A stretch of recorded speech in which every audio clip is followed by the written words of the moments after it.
Shalom, all praises, honor, and glory belong to Yahweh, Ba'ashem Yahushai, Ba'ashem Kodash, double honors unto the elders and to the apostles of Great Millstone, and salutations to the hopeful elect and the men that are pushing His truth in the four corners and highways and byways.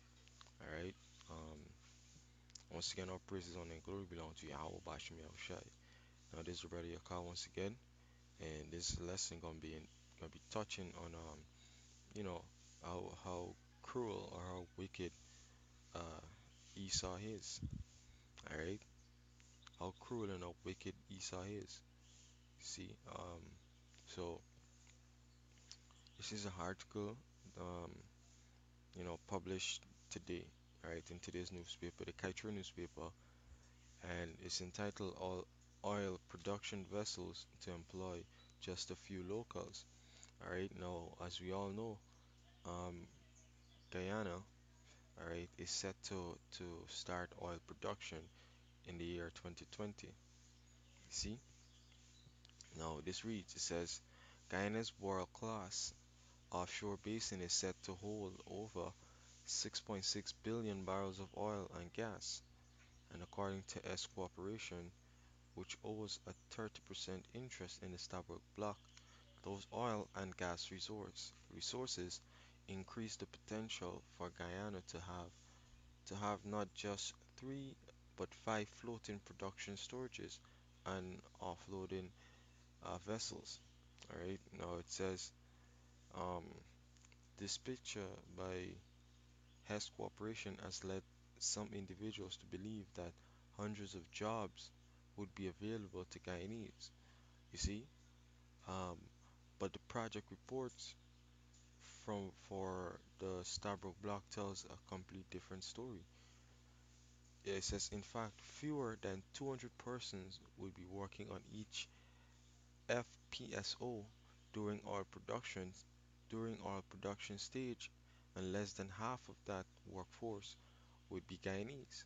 You see, so here you are, you come into a man's land, all right, and not only do you rob him by taking majority of the profit on the oil production, but also you rob him or oppress him by not providing jobs, to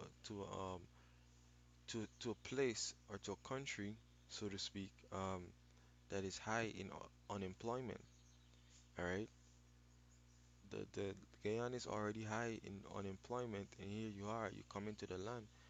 All right, you take the oil, you rob the people of that. All right, and also you're gonna rob them of human resources. All right, you're gonna rob them two ways. All right, it says the Lisa phase phase phase one project, for example, will be using an oil and storage vessel called Lisa, Lisa Destiny.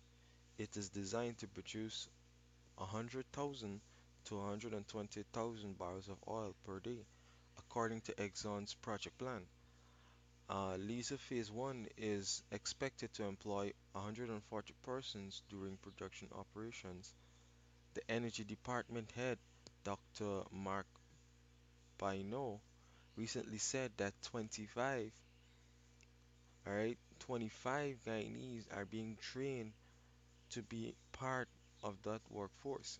All right, now, um, 25 out of 140, right?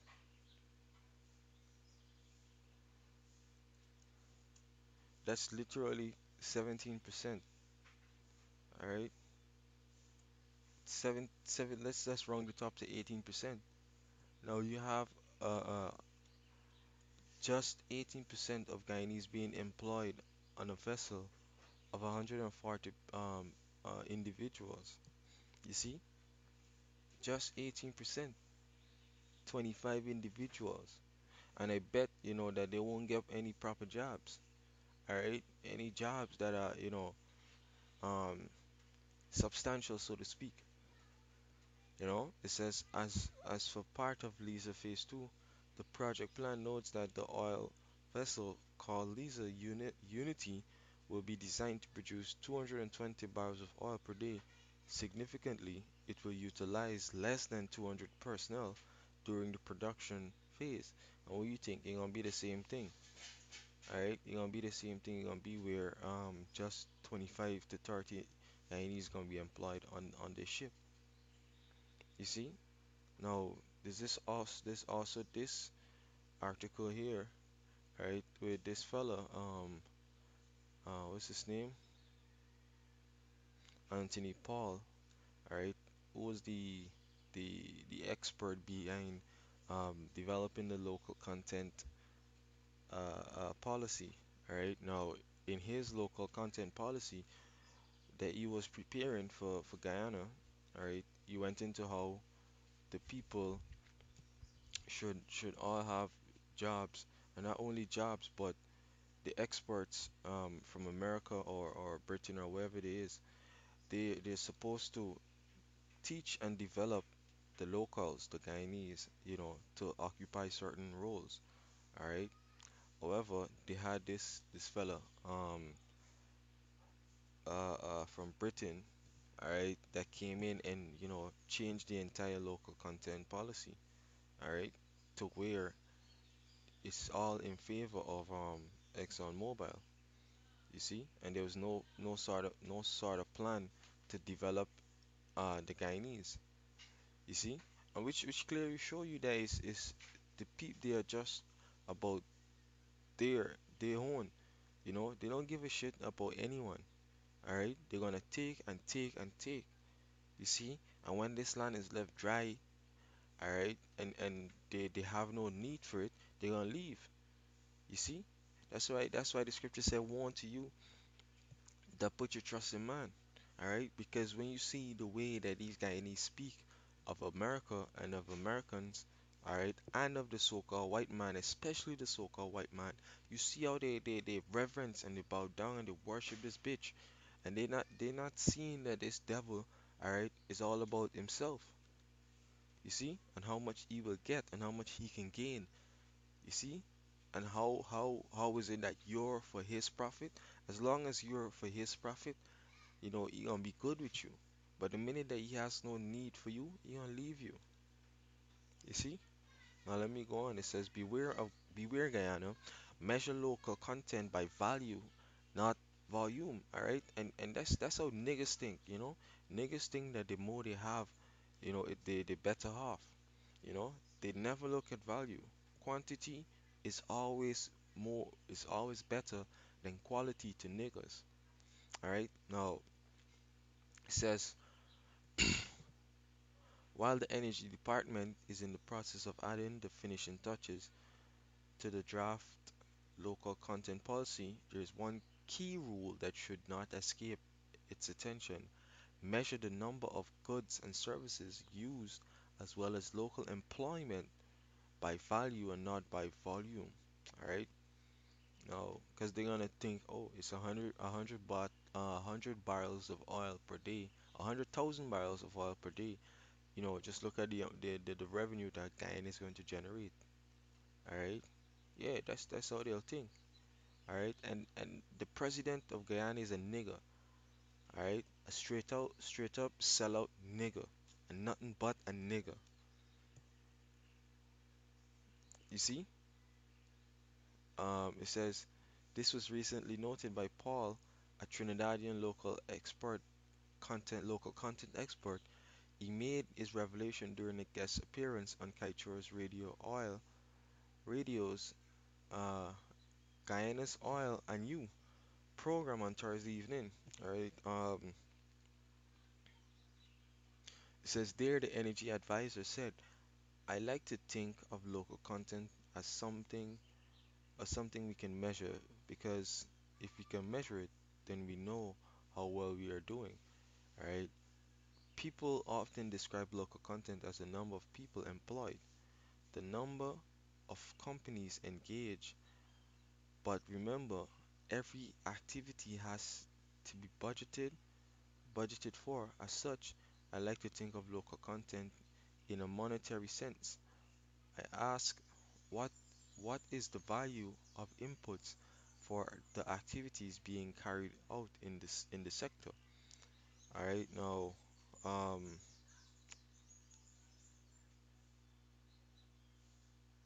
yeah, I want to let me just read this is some good information. Yeah, it says, Paul said, so if you have a 5-year project, you must ask what the company starting point for local content is, where you will be where you will be after year one, after year two, and so forth, in a way that you will see progress. For this, you will also need targets, all right? Additionally, the Trinidadian said that the foregoing information needs to be stored in a place where the right institutions can have it, all right?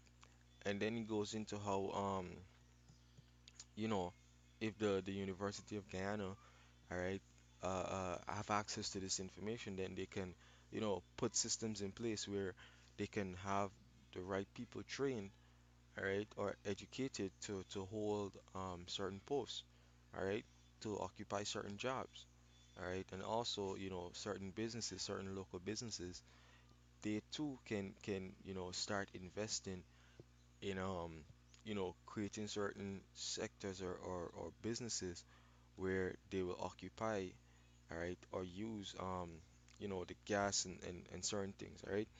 Now, I wanted to touch on this same fella, all right. Now, this same fella, Anthony Paul, all right, he did the local content policy for Ghana, all right, and right now, Ghana's unemployment rate, all right, is at a 6.7%. You see, it's currently at a 6.7%.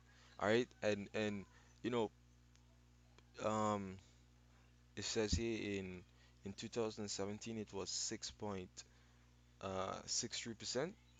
All right, now this is a really good place to be. 6.7%. That's a decent place. All right, and how this fella had designed the local content policy for Ghana. All right, he put systems in place where um, you know, the Ghanaians, all right, they would all benefit from the oil and gas sector, all right, where the people were being trained, all right, and as the years progress, the the how you say the vessel or whatever it is was mandated to employ locals that had certain qualifications and skills. You see, but it's not the case of Guyana, all right? That's not the case of Guyana. You know, the Guyanese are only being employed, to guard the vessel, all right, or probably to sweep up after, you know, and that's how this devil works. You see, um, let me get scripture. It says Micah chapter 2, and I'll start at 1. It says, "Woe unto them that devise iniquity and work evil upon their beds. When the morning is light, they practice it because it is in their power, because it is in the power of their hand." you know and the scripture says it in Job chapter 9 and verse 24, how the earth is given into the hand of the wicked. Now who's the wicked? Malachi chapter 1 and verse 4. All right, Edom is the wicked. You see, so they do as they please. Why? Because it is in their power. All right, they do as they please. They go into lands, they take shit, they fuck shit up. All right, and the minute that you rebel, they execute you. You know, they make war with you. All right, the same shit with Iraq and Iran. You know, it says, and they covet fields. Coveting that's straight up coveting the gas, coveting the oil. All right, and take them by violence. Right now they ain't shooting the the people. They ain't make at war with Guyana. All right, but they're taking it by violence. All right, you don't know what's going on behind the scenes. You see, you don't know what's going on behind the scenes and what are the threats are being. pushed on the president or the government that they must kneel and bow and accept whatever it is that this devil push on them? You don't know. All right. It says in houses and take them away. So they oppress a man and his house, even a man and his heritage. You see? And that's what they're doing today. All right. Now, I'm reading this scripture and just showing you how this devil, behave, how this devil, um, operates. All right. That they're all about oppression. All right. Now you're gonna come into a land. All right. Now, this is the unemployment rate in Guyana. All right. And it says, um, in 2018 it was 12.15%, 12.15%. All right. Now they don't have it for 2019. All right. And it's probably higher. Most likely it's higher. And I doubted that this information is true.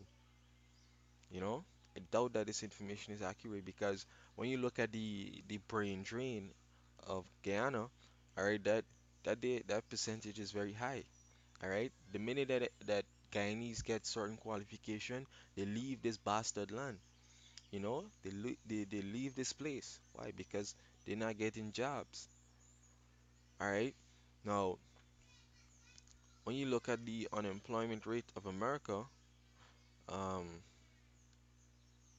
I'm just making a couple of reference, right?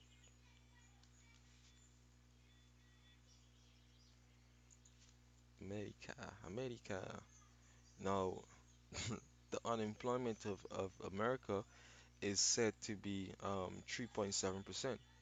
All right, and they constantly being decreasing. Now, you're gonna you're gonna take a land that is 12%, 12 plus percent. All right, and you're not gonna provide jobs to them. That's straight up oppression. That's straight up wickedness. You know. So I have one more scripture. It says Proverbs 29 verse 2. It says, "When the righteous are in authority, the people rejoice." All right, because when you go to Proverbs chapter 1, let me pull this up. Um,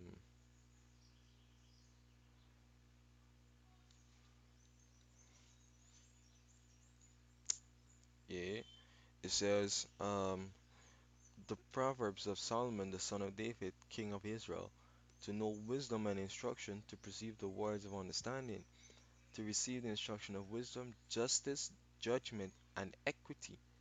All right, now when you look at the word equity, it says the quality of being fair and impartial, the value of uh, the value of shares issues by a company. But nonetheless, it says the value, the quality of being fair and impartial. All right. Now back on this scripture, when the righteous are in authority, the people rejoice. Why? Because the righteous would always judge with equity, justice, and judgment. You see? But when the wicked beareth rule, the people mourn. Obviously, the people gonna mourn. Why? Because the wicked is straight up all about themselves. All right, and the Guyanese is mourning right now. Because when you check the newspaper, all right, there's every single day there are articles coming out about how Guyana is being robbed. All right, not only um in the profit that they're receiving from ExxonMobil, but also the same information that we just went through. Guyanese aren't being employed, to occupy posts on in the oil production. You see, you see how this devil is. All right. So with that, Lord's will that this lesson was edifying. All right. I want to say double honors unto the elders and to the apostles of Great Millstone. All right, the teachers and the rulers that rule well. All right, and uh, all praises, honor, and glory belong to Yahweh, Bashem Yahushai, Bashem Makakodash. Shalom.